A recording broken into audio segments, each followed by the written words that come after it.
Welcome to another edition of Hey Bobby with Senior VP of the Cleveland Guardians, Bobby DiBiasio, brought to you by Nika IBEW. Bobby, this week, 1947, we go back in time in Cleveland baseball history.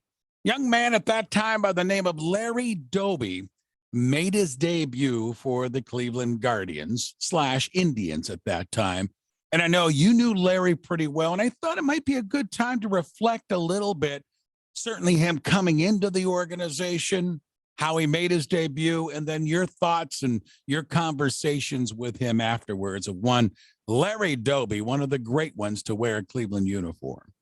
Well, indeed, one of the absolute greats to wear the Cleveland uniform.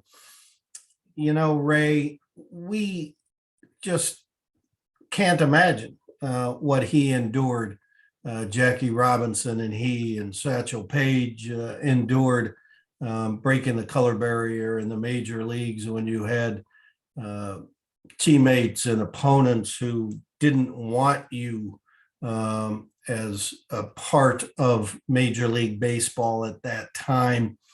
You know, there were 16 teams, 8 in each league, and a number of players who, you know, were very vocal. You know, he was insulted, spat upon. His path to the big leagues, much different than Jackie Robinson's. Branch Rickey, an Ohio Wesleyan alum like me. You had to get that in there, didn't you? I had to get that the Battling Bishop thing in there, although he was actually a baseball assistant, graduate assistant for the baseball team way back in 1901 and actually integrated Ohio Wesleyan's baseball team. And then 46 years later, he's able to do so in Major League Baseball with Jackie Robinson as president of the Brooklyn Dodgers. Branch Rickey was very deliberate in his approach to integrating the game of baseball. He brought Jackie Robinson aboard the Brooklyn Dodgers to spring training, actually in 1946. So Jackie Robinson had a spring training and then played AAA in Montreal, probably the most cosmopolitan city in North America. Here's a college graduate from UCLA. He was an officer in the military, grew up in California, very integrated, and really a deliberate plan to integrate the game of baseball and handpick Jackie Robinson as the man that he felt could handle all that a player had to endure. And so he comes back in 47, knows all his teammates to spring training and makes the big league club. 11 weeks later, Bill Veeck purchases the contract of 22, 23-year-old Larry Doby from the Newark Eagles of the Negro Leagues. No drum roll for Larry Doby. Larry Doby jumps on a plane. Jackie Robinson, I think, was 27 when he integrated Major League Baseball in the National League.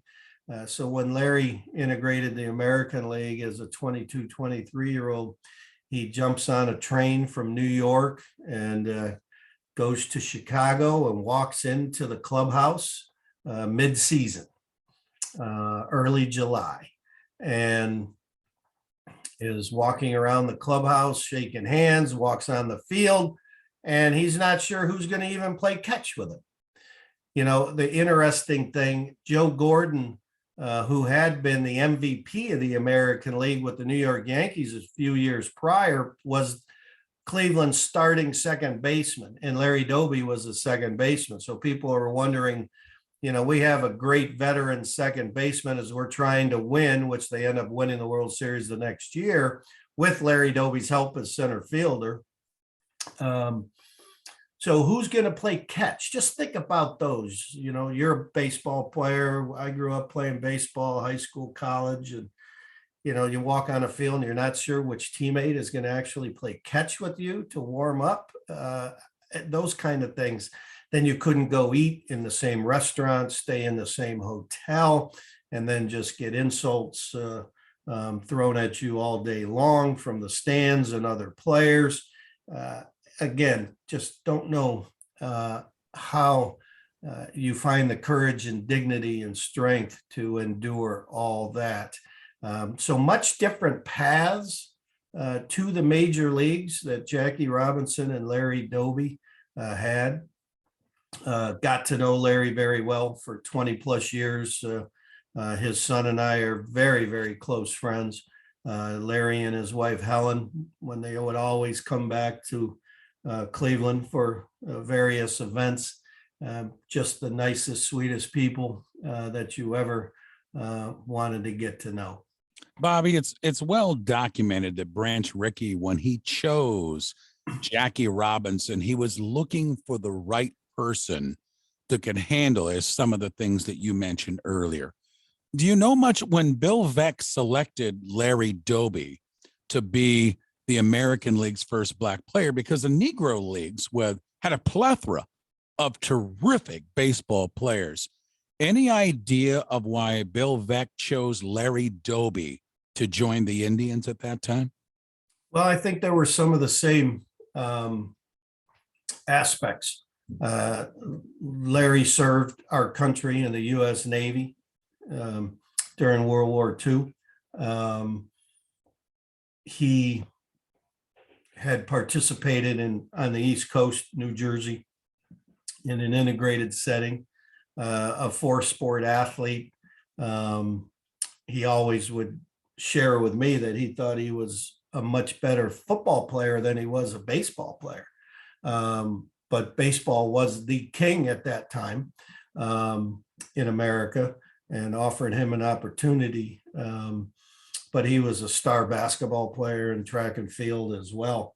But I think the same traits, being in the U.S. Army, having experience in an integrated setting in school and on the field of play, I think played a role in it. A lot of people thought Monty Irvin was going to be the second player after Jackie, because he was one of the stars of the Negro Leagues, absolutely a star.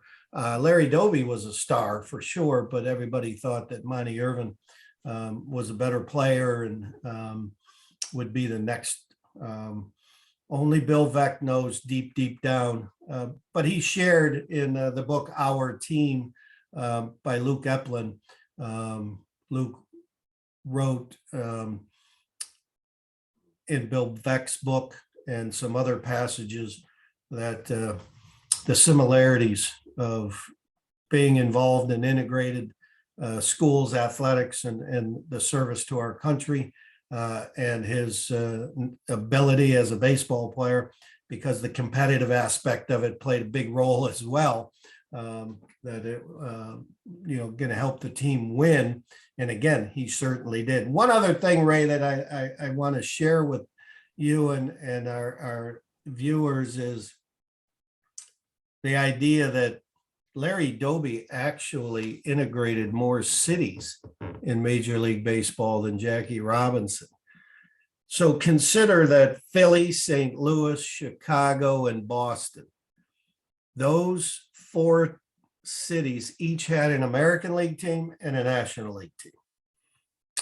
New York had two National League teams and one American League team, the Yankees, of course. So in the National League, Jackie Robinson went to New York, Philly, St. Louis, Chicago, Boston, and Cincy and Pittsburgh. But Larry Doby had all of those cities, plus Cleveland, Detroit, and Washington, D.C., one more. So interestingly, Larry actually integrated more cities across the Major League Baseball landscape at that time, as St. Louis was the furthest west and furthest south of all the cities. But I just found that in research and and over the years, a pretty interesting aspect to Larry Doby. Hey, Bobby, Senior VP with the Cleveland Guardians with us here, brought to you by Nika IBEW. Bobby, the only other question I had for you this week is, in history, when we look at our uniforms of our Indians and now slash Guardians, we've had a number of them. The all red, we've had the sleeveless. My favorite, I have to tell you, is the 1970 ones that had kind of like the block Cleveland and Indians with the pinstripes. Love that absolute look. That's my all-time favorite. But I thought I would throw it your way. Certainly a lifelong Indian slash Guardians fan. What's your all-time favorite uniform for the team? Well, I don't know if it's a product of just becoming a fan in the early 60s, born in 1955 and really focusing in on my hometown Major League Baseball team when you're 5 to 8 years old, especially that 8-year-old, 9-year-old, when you're just absolutely absorbed by the statistics and listening on the radio and following along and understanding in that rare day that the game was on television.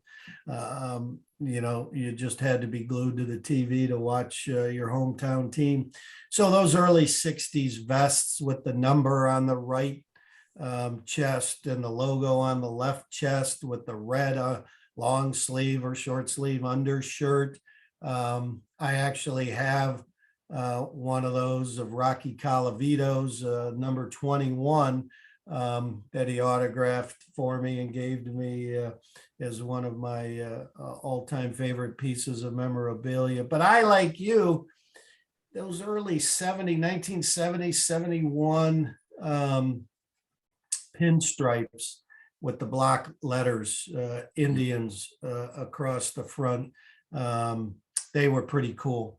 And then it was interesting. Then all of a sudden, from the button down, you got the pullover double knits, where just the fabric and the fashion of the day in mid 70s, Oakland A's all of a sudden come out with white spikes and real bright green and yellow uniforms. And so there were more vibrant colors that came about. And so we do the all red pants. I thought at that period of time, when we had the white pants and the red top, or the white pants and the blue top, that was pretty cool looking. I thought that was and I know this doesn't exact uniform, but I always thought Buddy Bell wore a baseball uniform better than anybody I've ever seen.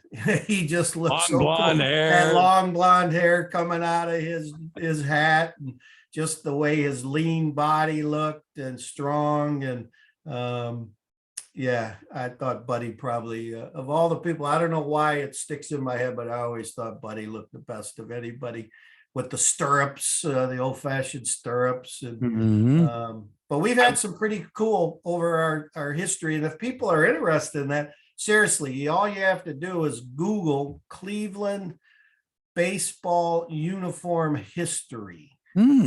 And every uniform from like 1901, they'll give you a sense of the style and a little commentary on each one. So if you're interested in that sort of thing, it's right there at your fingertips, of course. I will say that the all red did not do Boog Powell any favors back in the mid 70s. Blood clot, right? Or whatever they called him. Yeah. George Hendrick looked pretty good. Again, tall, skinny guy. He did. Yeah. Very athletic. And like you said, Buddy Bell looked good in that too. Yes, sir. There you go. Hey, Bobby was Senior VP of the Cleveland Guardians. Our good friend Bobby DiBiasio, brought to you by brought to you by JW Dodato Electric. Bobby, thanks for the visit, my friend. Great to talk baseball again and about it. Your dear friend Larry Doby. We'll reconnect again next week, Bobby. Look forward to it, Ray. Thank you, sir. Go Guardians.